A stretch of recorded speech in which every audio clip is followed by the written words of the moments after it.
ఈరోజు మనము ప్రపంచ ప్రఖ్యాతిగాంచినటువంటి దేశ విదేశ పర్యాటకులను వేలాదిగా ఆకర్షిస్తున్నటువంటి ఒక బావి గురించి నేర్చుకుందాం.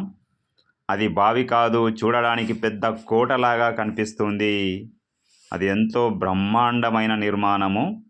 1000 సంవత్సరాల క్రితం దానిని నిర్మించారు.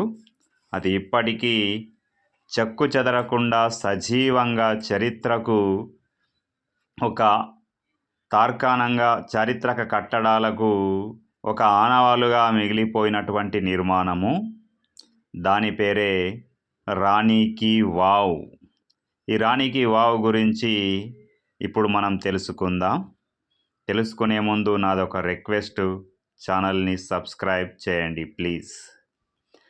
అయితే రండి చూద్దాం. ఈ రాణి కీ వావ్ ఎక్కడ ఉంది అంటే గుజరాత్లోని పఠాన్ పట్టణంలో ఉన్నటువంటి చారిత్రాత్మకమైన 7 భూగర్భ అంతస్తుల బావి రాణి కీ వావ్.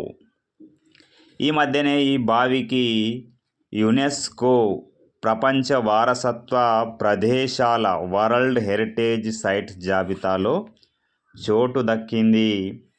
11వ శతాబ్దంలో నిర్మించిన ఈ బావిని పఠాన్ రాజు సిద్ధార్థ జైసింగ్, అయితే ఇక్కడ రాణి ఉదయమతి ఈ బావిని కట్టించారు. సోలంకే రాజ్యాన్ని పాలించిన తన భర్త 1వ భీమ్దేవ్ గుర్తుగా ఈ బావిని నిర్మించారు.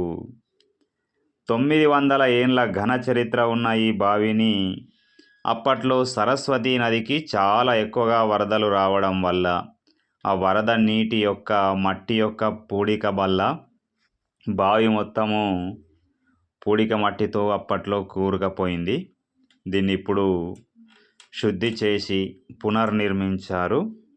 ఈ బావి 209 అడుగుల పొడవు, 65 అడుగుల వెడల్పు, 88 అడుగుల లోతులో చూడడానికి ఒక భూగర్భ కోటలా ఉంటుంది. ఒక పెద్ద కోటలాగా కనిపిస్తూ ఉంది. 7 అంతస్తులలో ఉంది.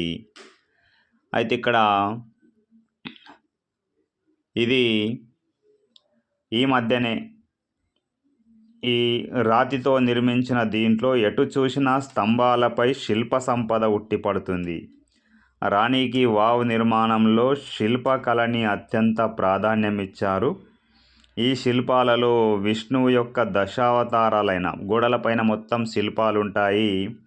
ఈ శిల్పాలపైన దశావతార శిల్పాలు, నరసింహ, వామన, కలికి వాటి యొక్క శిల్పాలు ఉంటాయి. దానితో పాటు నాగకన్య యొక్క శిల్పాలు, యోగిని వంటి అందమైన స్త్రీల శిల్పాలు, అప్సరసల శిల్పాలు కూడా గోడలపై చెక్కబడి ఉన్నాయి. అయితే ఇక్కడ ఈ బావి 16 దీన్ని రాబోయేటటువంటి కాలంలో కరెన్సీ నోట్ల పైన ఈ బావి యొక్క చిత్రాన్ని ముద్రించాలి అని అనుకున్నారు. అటువంటి నిర్ణయం కూడా జరిగిపోయింది. కాబట్టి ఇది అందరూ చూడవలసినటువంటి ఒక అద్భుతమైన కళాఖండము. ఈ బావి రాణి కీ వావ్ వరల్డ్ హెరిటేజ్ సైట్లో చోటును సంపాదించుకున్నది. థ్యాంక్ యూ, ధన్యవాదాలు. Subscribe my channel please.